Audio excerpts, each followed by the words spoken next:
Baik, assalamualaikum warahmatullahi wabarakatuh. Perkenalkan, nama saya Muhammad Al-Jami. Di sini saya ingin mempresentasikan hasil laporan saya terkait laporan analisis tingkat tutur lokusi, ilokusi, perlokusi pada bahasa Madura. Oke, let's go. Langsung saja ke latar belakangnya. Yang pertama, suku Madura. Suku Madura adalah suku yang berada di Pulau Madura di sebelah timur laut Pulau Jawa, yang dikenal memiliki budaya dan bahasa yang khas. Bahasa Madura di sini sebagai bagian dari rukun bahasa Austronesia memiliki dialek yang beragam tergantung pada daerahnya. Bahasa ini bukan hanya alat komunikasi, akan tetapi juga cerminan dari identitas dan dari diri masyarakat Madura itu sendiri. Karakteristik bahasa Madura mencakup tata bahasa yang berbeda dengan bahasa Indonesia. Penggunaan kata-kata khas adalah intonasi dan logat yang kuat. Dan pada bahasa Madura ini ada 4 dialek. Pada bahasa ada 3 dialek: dialek Pangkalan, dialek Sumenep, dan dialek Pamekasan. Seperti itu. Lanjut. Selanjutnya adalah apa sih rumusan masalah yang ada pada laporan saya? Yang jelas adalah bagaimana tingkat tutur lokusi pada bahasa Madura. Yang kedua adalah bagaimana tingkat tutur ilokusi pada bahasa Madura, dan bagaimana tingkat tutur perlokusi pada bahasa Madura. Nah, ada jenis penelitian yang saya pakai adalah penelitian ini menggunakan pendekatan kualitatif. Menurut Sugiono tahun 2015 ini menjelaskan bahwasanya pendekatan kualitatif yaitu adalah pendekatan yang digunakan untuk meneliti suatu objek semalamnya, yang berarti data yang dikumpulkan berasal dari situasi alami tanpa manipulasi peneliti itu sendiri. Pendekatan ini bertujuan untuk memahami fenomena sosial dari perspektif partisipan yang diteliti. Seperti itu. Nah, adapun teknik atau alat penggunaan data yang saya gunakan adalah teknik rekam simultan dan alatnya adalah dengan alat perekam suara. Selanjutnya adalah hasil analisis dari tingkat tutur bahasa Madura dari rekaman suara dialog antara 2 orang Madura dengan durasi 5 menit. Ini saya menemukan ada 13 data, 10 data untuk lokusi, 1 data untuk ilokusi, dan 2 data untuk perlokusi.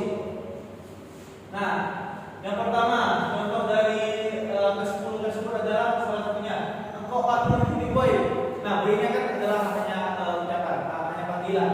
Nah, artinya saya masih sendiri, saya masih jomblo boy. Gitu. Nah, pada percakapan ini petutur dia ini menginformasikan bahwasanya dia ini masih jomblo. Nah, itu sebuah informasi. Nah, apabila sebuah informasi ada pada satu kalimat, maka itu disebut tingkat tutur lokusi. Sama juga seperti yang contoh kedua, kuliah pun cuma 2 hari Jumat dan Sabtu. Kuliah pun hanya 2 hari Jumat dan Sabtu. Nah, ini konteksnya adalah bahwasanya lawan bicara saya ini dia itu kuliah hanya 2 hari. Jadi dia menginformasikan bahwasanya dia ini kuliahnya hanya 2 hari, beda dengan saya yang 5 hari. Seperti itu. Itu yang menginformasikan.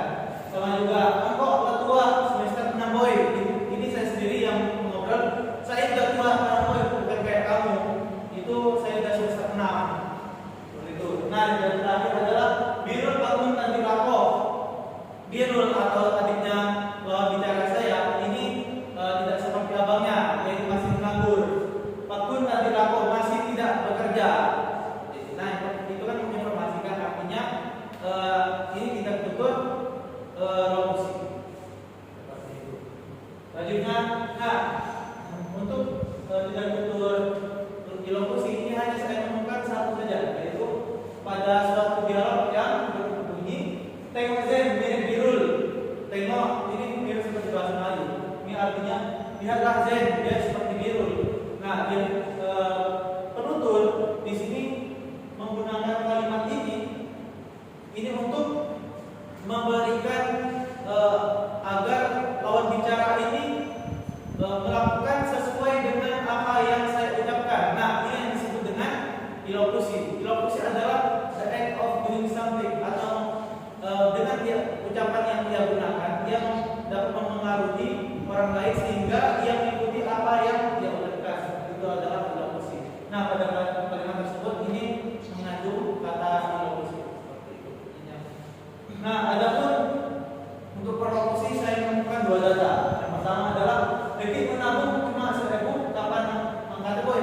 Nah, dari ini konteksnya bahwasanya, oh ya, sebelum itu perlokusi adalah the act of affecting something, someone.